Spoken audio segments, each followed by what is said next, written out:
بسم اللہ الرحمن الرحیم نحمدہ ونصلی علی رسولہ الکریم اما بعد۔ الاحسان اکیڈمی کے تجوید کورس کا 20واں سبق، یہ آخری سبق ہے۔ عنوان ہے عوامی غلطیوں کا ایک جائزہ۔ الحمدللہ، اللہ تعالیٰ کے بے پناہ فضل اور کرم سے، احسان سے، اللہ کے انعام سے ہمارا یہ کورس اس آخری 20ویں سبق پر مکمل ہو رہا ہے۔ اس کورس کے پیش لفظ میں یہ بات لکھی گئی ہے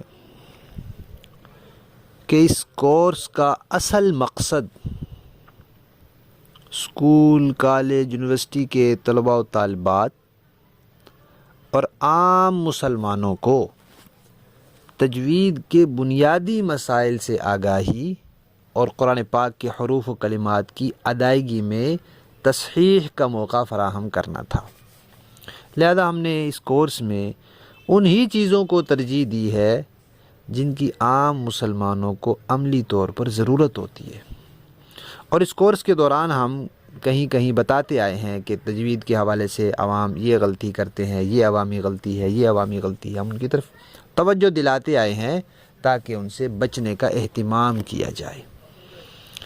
اب کورس کے آخر میں ایک مرتبہ پھر ان سب غلطیوں کو اکٹھا یکجا ذکر کیا جا رہا ہے تاکہ اس کورس کے شرکاء اور دوسرے مسلمان لوگ جو اس کو دیکھیں گے، پڑھیں گے، وہ ان غلطیوں کو اچھی طرح ذہن نشین کر لیں اور تمام عمر، ساری زندگی ان غلطیوں سے بچنے کا اہتمام کریں۔ اللہ تبارک و تعالی ہماری اس کوشش کو پڑھنے والوں کی بھی، پڑھانے والوں کی بھی، اس میں خوش ہونے والے، دعا کرنے والے، تعاون کرنے والے سب کی کوشش کو اللہ تعالیٰ اپنی بارگاہ میں قبول فرمائیں اور سب مسلمانوں کو قرآن پاک کے سارے حقوق ادا کرنے کی توفیق عطا فرمائیں، آمین۔ ہماری طرف سے ہمارا اس کا کوئی سبق، کوئی ریکارڈنگ آگے نشر کرنے کی ممانعت نہیں ہے، بلکہ ترغیب ہے، آپ اس کو آگے پھیلائیں، پہنچ جائیں۔ کسی طرح کی کوئی پابندی ہماری طرف سے نہیں ہے کہ آپ تحریر بھیجنا چاہیں، ہماری ریکارڈنگ بھیجنا چاہیں، عملی مشق کی کوئی چیز بھیجنا چاہیں، سب کچھ آگے نشر کیا جا سکتا ہے، پھیلایا جا سکتا ہے، بھیجا جا سکتا ہے۔ اچھا جی، غلطیاں جو ذکر ہوئی ہیں اس میں کچھ تو ایسی ہیں جو بہت زیادہ لوگ کرتے ہیں، اکثر ہوتی ہیں، ان کو ہم نے نام دیا کثیر الوقوع غلطیوں کا، بہت کثرت سے واقع ہوتی ہیں۔ اور کچھ غلطیاں ایسی ہیں جو کچھ لوگ کرتے ہیں، کچھ نہیں کرتے، وہ قلیل الوقوع غلطیوں کا نام دیا ہے۔ پہلی غلطی ہے اخفاء نہ کرنا، بڑی غلطی ہے، بہت لوگ کرتے ہیں، اخفاء کرتے ہی نہیں، پتہ ہی نہیں لوگوں کو اخفاء ہے، کہ اچھے پڑھے لکھے لوگوں کو نہیں پتہ کہ اخفاء کیا ہوتا ہے۔ دوسری غلطی ہے کہ فا اور ذال، یہ دو حرف ہیں، ان کی ادائیگی کو اکثر لوگ غلط ادا کرتے ہیں، صحیح ادائیگی نہیں کرتے۔ فا کے وقت بھی دانت دونوں آپس میں ملا دیتے ہیں اوپر نیچے کے، اور ذال کے وقت بھی ملا دیتے ہیں، جس سے فا سین بن جاتا ہے اور ذال زا بن جاتا ہے۔ یہ بڑی غلطی ہے، اس سے بچنا چاہیے، بہت لوگ غلطی کرتے ہیں، اور یہ ذال آتا بھی بہت زیادہ ہے قرآن پاک میں۔ تیسری غلطی ہے کہ جو لفظ ہے واد، اس کو لوگ کیا کرتے ہیں، کچھ لوگ تو اس کو دال پڑھتے ہیں، ضاد ولا ضالین، دال پڑھتے ہیں، اور کچھ ان کی ضد میں آ کر اس کو ولا غالین پڑھتے ہیں، ولا غالین، غین کی آواز نکال دیتے ہیں۔ تو ضاد جو ہے اس کو ضاد ہی پڑھنا چاہیے، دال بھی نہیں پڑھنا اس کو غین بھی نہیں پڑھنا، دونوں طریقے غلط ہیں۔ چوتھی غلطی جو ہے ناک میں آواز لے جانا، بہت لوگ ناک میں پڑھتے ہیں، بڑی مشکل سے ان کو تصحیح کرانی پڑتی ہے، ہر لفظ، ہر کلمہ ناک میں، یہ بڑی غلطی ہے۔ ناک کے لیے ناک صرف ایک غنّے کا مخرج ہے بس، اور کوئی مخرج ناک میں نہیں ہے، سارے حروف زبان سے، حلق سے، ہونٹوں سے اور دانتوں سے وغیرہ سے ادا ہوتے ہیں۔ پانچویں غلطی ہے حرکات کو مجہول ادا کرنا، معروف نہیں پڑھتے۔ عالمین پورا مجہول نہیں ہوگا تو ہلکا ہلکا مجہول ہو جائے گا۔ عالمین صحیح معروف بھی نہیں پڑھتے، بہت کم لوگ صحیح معروف کر کے پڑھتے ہیں۔ الحمدللہ، للہ نہیں ہوتا، للہ، تو پیش اور زیر میں بہت زیادہ یہ غلطی ہوتی ہے، لوگ ان کو مجہول کرتے ہیں، یہ زیادہ غلطی ہے۔ اسی طرح موٹے حروف کی ادائیگی کے وقت ہونٹوں کا گول کرنا، بسم اللہ الرحمن الرحیم، یہ ہونٹوں کو گول کر دیتے ہیں. تو آتا ہے تو ہونٹوں کو گول کر دیتے ہیں. تو موٹے حروف کی ادائیگی پر ہونٹوں کی گول کرنے کی غلطی بہت زیادہ ہے. یہ موٹے حروف میں ہونٹوں کا دخل ہی کوئی نہیں. ہونٹ سے واو ادا ہوتا ہے، فا ادا ہوتا ہے. فا اور واو موٹے حروف میں ہے ہی نہیں. 7ویں غلطی ہے، واو جب ادا کیا جاتا ہے تو ہونٹ گول نہیں کیے جاتے، اوپر والے دانت نیچے والے ہونٹوں سے لگا دیے جاتے ہیں تو وا ہو جاتا ہے وا، حالانکہ وا ہونا چاہیے. وا والذین ولی والدی، اس کو لوگ پڑھتے ہیں ولی والدی ولی وا، یہ غلط ہے. 8ویں غلطی ہے قلقلے کی کہ ساکن حروف پر خام خواہ اس کو ہلا دیتے ہیں. ان الحمد للہ انعمت علیہم، یہ ہلا دیتے ہیں اور قلقلہ ہو جاتا ہے، حالانکہ وہاں قلقلہ نہیں ہے.